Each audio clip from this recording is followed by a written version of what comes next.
The first quarter of 2026 is done, and I have seen 21 of the new releases that have come out. A few of them were actually pretty good and pretty surprising. I didn't expect them to be that good. While some, you just wish you could get your life back. You know when movies don't waste your time, but they waste your life? Relax, relax. Let's not start this video on a bad note, but I am ranking this video. I am ranking the movies that I saw from worst to best, so I gotta start on the bad note. So without further ado, let's get into the video of ranking 2026 movies so far from worst to best. God help me. Starting off at the bottom of this list is a movie in a franchise that I don't even love. I just really like. I like the first one, and the next one in the franchise that I like is the fourth one. And that franchise is Scream. So keeping that in mind, what the happened with Scream 7? Oh, God almighty, this movie. Where do I even start with this abomination? Now, I will take a second to understand that this is not the storyline that they wanted to go with. They had Melissa Barrera and they had Jenna Ortega for something that they wanted to do with that storyline. I get it. I can understand that.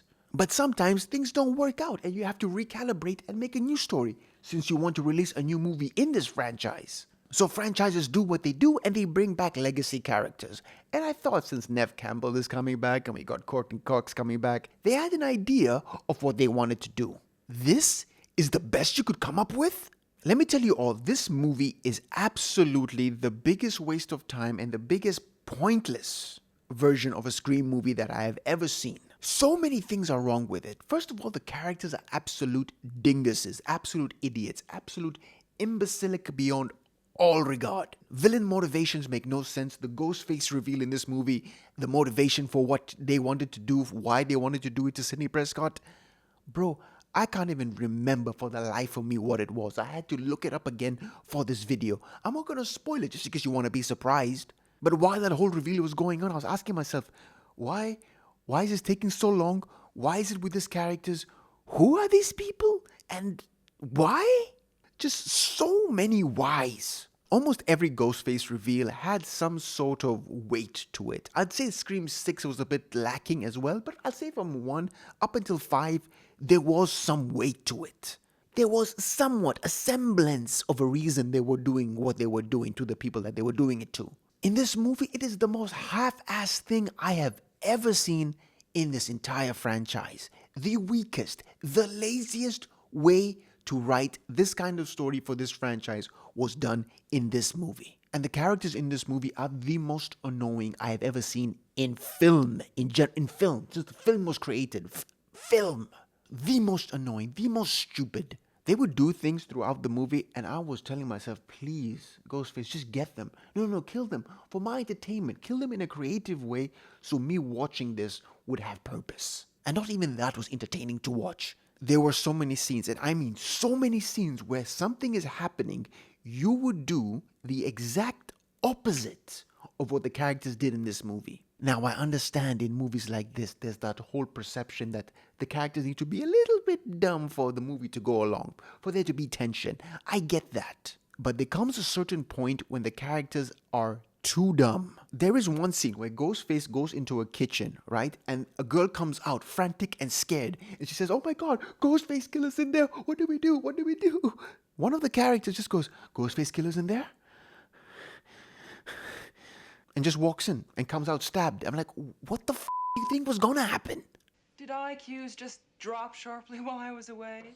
And there's another scene where Sidney Prescott's daughter, I'll get to her in a minute, but there's a scene where Sidney Prescott's daughter is running away from Ghostface Killer, being chased, hides behind a car, and then her boyfriend comes out of nowhere, and they start having a conversation for like 30, 40 seconds. Oh my God, are you okay? What happened? What's happening? You know, a killer is chasing us. Do you want to maybe mention this? No, they just have a conversation, and out of nowhere, someone gets stabbed.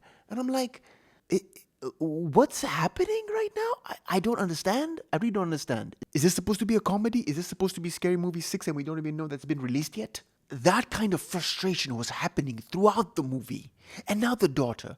The daughter is the most annoying character in this movie. She flip-flops between emotions every single second.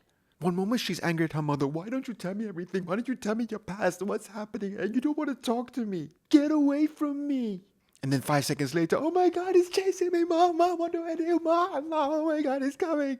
And then if you give it 30 seconds, Mom, just leave me alone. I don't care. I can protect myself. I'm as strong just like you. 12 seconds later. Mom, I'm gonna die. He's right behind me. Oh my God, Mom, you need to help me. Mom, please, please. That is what she was like the entire movie. And another thing these slasher movies have to do at this point is they have to evolve a little bit. When you get the upper hand on your killer, whether it's Ghostface Killer or any killer, you have to take every advantage you can. If he's down for 5 seconds, you need to start shooting. If you don't have a gun, start hitting him with a bat. You don't have a bat, billboard, I don't care, bowling ball. Grab something and smash their head in. Every time they had the upper hand, they would just go, what? Oh my God, is he dead? Should we just like hover over here for like 2, 3, maybe 3, 4 minutes? Oh my God, he's moving! You're wasting a lot of precious moments here. In real life. Do you know what happens in real life with this situation when you have the upper hand even for 2 seconds? You start shooting. What's up? Bring the shotgun.